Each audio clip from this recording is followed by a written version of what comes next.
I got Parrott strength and conditioning coach, JV head coach Clay Harrell with me.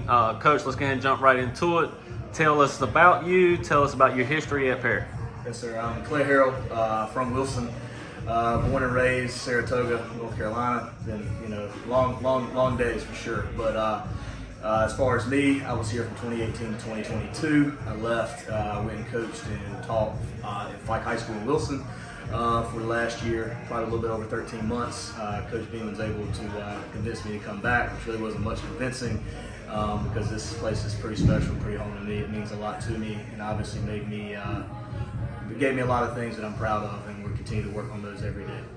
Okay, strength and condition coach. Is that just something you got thrown into, or is this something you love, or is that your niche? So 2018, I actually was under Dory Hines over here, and he was my college roommate, and he was doing weight room, but then kind of halfway through the year, me and him kind of like switched gears, and like Coach Beam kind of took me over to the side, like, man, I want you to kind of take control over this. So I kind of started running things with me and Coach Hines kind of basically to the last part of 2019, I guess, school year.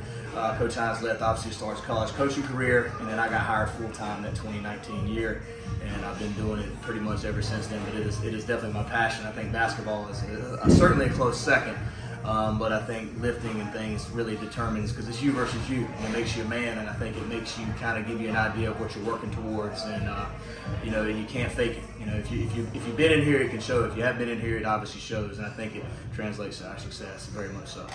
And last year you had a monster in the backfield in the defense, not you particularly, but Parrott had Ashton Brinson, who was a monster in the weight room. How does Parrott go about replacing a kid like that? So I would say, Coach has a thing, tradition never graduates, and I think he's 100% right on that, because before Ashton, there was a Morgan McFall. Before Morgan McFall, there was a Trey McLaughlin. And Trey McLaughlin started me, I think, like late 2019, and he started working. He became a monster, almost set all the records. Obviously had a knee injury, we lost the state championship game. And then Ashton came in as a freshman year after that and basically loved the weight room. Like, couldn't tell him to stop enough. Like, the dude would be running and throw up and just keep running. Like, he's just a different breed.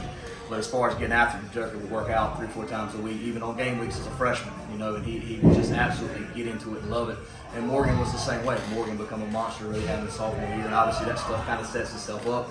Now you look at it as a succession plan of Jalen, but if you look at Jalen's body looks like, a dude, and I think we think he can get there, and I think it's because he's really bought it here since I had him as a freshman. Coach Beam had him last year up here. I think it's working, but at some point this thing sells itself, right? Like, we're winning, but how do we win? We bust our tails up here, we bust our tails on the field. But the harder you work in here, usually that success translates. Can't think of one guy that hadn't worked hard up here that had success. So I think it's a staple in the program, and I think it's one of those things that it builds on success. But replacing Ashley's going to be no easy task, but I think we got some guys that are ready to do it for sure. Let's get it, Coach. You got me excited. I'm ready to strap up. Let's do it. Appreciate it, man. Yes, sir. Thank you.